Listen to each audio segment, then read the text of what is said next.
Trump said that Zelensky took U.S. money under Biden as easily as candy from a child. In an interview, he hinted that the Ukrainian leader is cunning and cruel, but does not show gratitude. Trump recalled that it was he who supplied Ukraine with Javelins, and Biden allegedly gave Zelensky $350 billion without any conditions. And now pay attention. If Trump were president, Russia would not have invaded Ukraine. True or a loud statement? Let's figure it out. Money out of this country under Biden, like candy from a baby. It was so easy. With that same attitude. And I just don't think he's grateful. We gave him, in my opinion, $350 billion. Europe is in for $100 billion. We gave him $350 billion, and he's talking about the fact that they have fought, and there's a bravery because somebody has to use the weapons. But without those weapons, don't forget, I was the one that gave him the Javelins that was able to knock down all the tanks. Obama gave nothing. Look, if I were president, that would have never happened. You wouldn't have had Russia going into Ukraine. You wouldn't have had the whole situation with Hamas and October 7th. It would have never happened because Iran was broke. They had no money. They weren't giving it to Hamas or Hezbollah or anybody else. You would have never had the worst evacuation anyone's ever seen, which is Afghanistan, which was the most embarrassing day in the history of our country. And you know what else you wouldn't have had? You wouldn't have had inflation. We had record-setting inflation under Biden. It was a killer. It's one of the reasons I won the election. But you may get it again with these tariffs, right? I mean, one CEO said to me, my input costs have already started to go up. Well, I'm going to have to raise prices. In the meantime, guess what? Interest rates are down for the last 3-4 days at good levels. I mean, you know, when you add interest rates, you're talking about it's gone down. I've been saying, let's get interest rates down. You know, nobody ever gets rich when the interest rates are high because people can't borrow money. Interest rates are going down. You know what else is going down? What have I been trying to get down? Oil. Energy. Yeah. Energy's going down.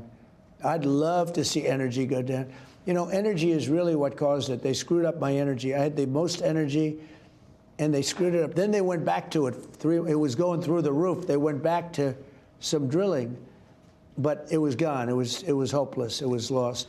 But energy's gone down, and interest rates have gone up over the last week. That's a big thing. I love that. Do you expect Zelensky to come back? Do you expect to do that rare earth minerals deal? Yeah, I think so. I think it'll happen. Are you sure there's the content that you think there is there? Because some people were questioning if, in fact, there is the, you know, the titanium and the lithium, all those the rare earth minerals. Do you think it is rich with those things? Well, I do. I mean, I've had it checked. By the best. It's very valuable. But with all that being said, Biden should have never put up $350 billion. He should have equalized with Europe. All he had to do is say, you got to stay even with us. They're in for 100. We're in for 350. How does that? And we have an ocean in between us, right? We're not in the danger that they are. They are in much greater danger, if you call it danger. He should have never done that. You know the other thing with Europe that bothers me? They've given Russia more money, by far, for buying their oil than they put into Ukraine. So they're paying all this money to Russia, and we're in there for $350 billion. Biden should have never done that. I spoke with the president of Poland the other day. President Duda has great respect for you. Yeah. And I said to him, you know, what if the U.S. walks away and stays away? Here's what he said. Without the United States, do you believe that Europe is capable of offering meaningful security to Ukraine? I would like to believe it, but experience to date shows that this has not been the case. The entire history so far of the last 3 years of the war shows that without American support, Ukraine will not survive. Are you comfortable with that? The fact that you walked away and Ukraine may not survive? Well, it may not survive anyway, but, you know, we have some weaknesses with Russia. You know, it takes two. Look, it was not going to happen, that war, and it happened. So now we're stuck with this mess.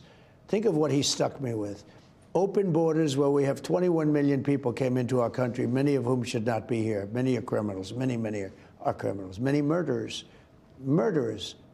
drug dealers, drug lords. We got that. We have the whole mess with Israel on October 7th. We have all of the ramifications from the worst and dumbest withdrawal in history. Both Ukraine and Israel were both attacked by aggressors.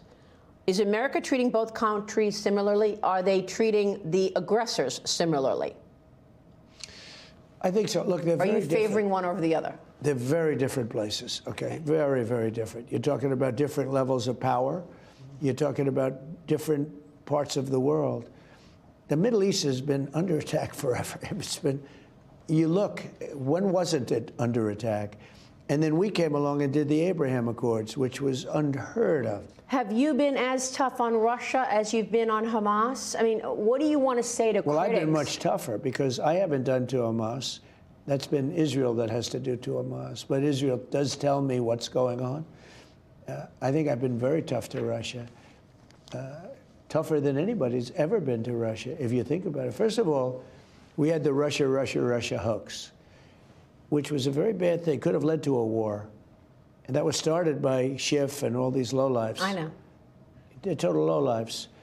And it was a fake deal, the 51 intelligence agencies. It was, I took all their passes away. They can't participate anymore. These guys know it came from Hunter Biden's laptop from hell, which came from his bathroom and or his bedroom, okay? Not a pretty sight. But this was a Hunter Biden thing. They said it was from Russia. No, I've been very tough. Remember this, I'm the one that stopped the Russian pipeline, Nord Stream 2. I stopped it. Biden came in and he approved it. I'm the one that put sanctions on Russia. I'm the one that gave the Javelins against Russia. No, I've been very tough, but I got along well with Putin. And because I got along well, they say, he's so, nobody's ever been, Putin would be the first to say it. Nobody's been tougher than Trump. And Biden hasn't been tough. Biden's done nothing. He was a weak, pathetic man. So is there anything else you want to say to the critics who say you chose a side in the Ukraine-Russia story, and that's Russia? Because, you know, you called Zelensky a dictator and you had the fight. Nobody has been tougher on Russia than Donald Trump. Nobody. And they know that. They know that. Just look at the things I just told you. The pipeline, I stopped it. The biggest job they've ever done was the pipeline, Nord Stream 2. Nobody ever heard of it until I came along. They were building it happily. They were going to supply Germany and everybody else all over Europe. And what did I do? I stopped it. The biggest economic job they've ever had, I stopped it. Biden got in. On the second day, he approved it. He said, let it go forward. It was totally stopped. Just that one thing alone tells you everything. No, I was tough. At the same time, I got along with Putin. I got along with Kim Jong-un. I got along with President Xi. But nobody was tougher, like on China, than I was. And then there are reports now that Russia says it will help the United States negotiate a nuclear deal with Iran. What kind of a deal with Iran do you want to do? You said they cannot have a nuclear weapon. Yeah. Well, there are two ways Iran can be handled, militarily or you make a deal. I would prefer to make a deal, because I'm not looking to hurt Iran. They're great people. I know so many Iranians from this country. Well, not the leadership. No, not the leadership. The no, people. They're very evil people. No, but the people of Iran are great people. But they had a tough regime, and they'd meet and they'd be shot in the streets. I mean, it was a tough deal. But I would rather negotiate a deal. I'm not sure that everybody agrees with me, but we can make a deal that would be just as good as if you won militarily. But the time is happening now. The time is coming up. Something's going to happen one way or the other. I hope that Iran, and I've written them a letter saying, I hope you're going to negotiate, because if we have to go in militarily, it's going to be a terrible thing for them. You wrote a letter to the Khomeini? Yes. The leader? When did you send the letter? Yesterday. And you said you better negotiate, or we want you to I didn't negotiate? say you better. I said, Okay. I hope you're going to negotiate, because it's going to be a lot better for Iran. And I think they want to get that letter. The other alternative is we have to do something because you can't let them have a nuclear weapon. You said you wanted to do the Golden Dome. You've got a lot of ideas for America. But then earlier you said you wanted to cut $1 trillion in defense spending, right? I didn't say I was. You're not going to. So I was like, which is it? Are you cutting defense spending or are you building us up? I never said defense spending. Okay, because I think you were talking about denuclearization. Correct. And that's where the cutting of the spending came in. I never said cut. No, it's not in these days. I'd love to cut defense spending, but not now. Because you have China, you have Russia, you have a lot of problems out there. No. In fact, no, what I have said is we spend a lot of money on nuclear missiles, nuclear weapons. The level of destruction is beyond anything you can even imagine. It's just bad that everybody has to spend all this money on something that if it's used, it's probably the end of the world. Wow. I don't know what to say to that. You know, when I listen to these climate lunatics and they talk about global warming and they say the ocean's going to rise 1/8 of an inch in the next 300 years and, you know, and nobody ever talks about nuclear weapons or some of the other things, but the nuclear weapons in particular right now. And they talk about the climate and they talk about the dangers of the climate, but they don't talk about the dangers of a nuclear weapon, which could happen tomorrow. They say in 300 years, I watched Biden for years say the existential threat. He loved the term existential threat. Our greatest existential threat is from the climate. And I said, no. Well, the greatest is sitting in shelves in various countries called nuclear weapons that are big monsters that can blow your heads off for miles and miles and miles. And they never mention that.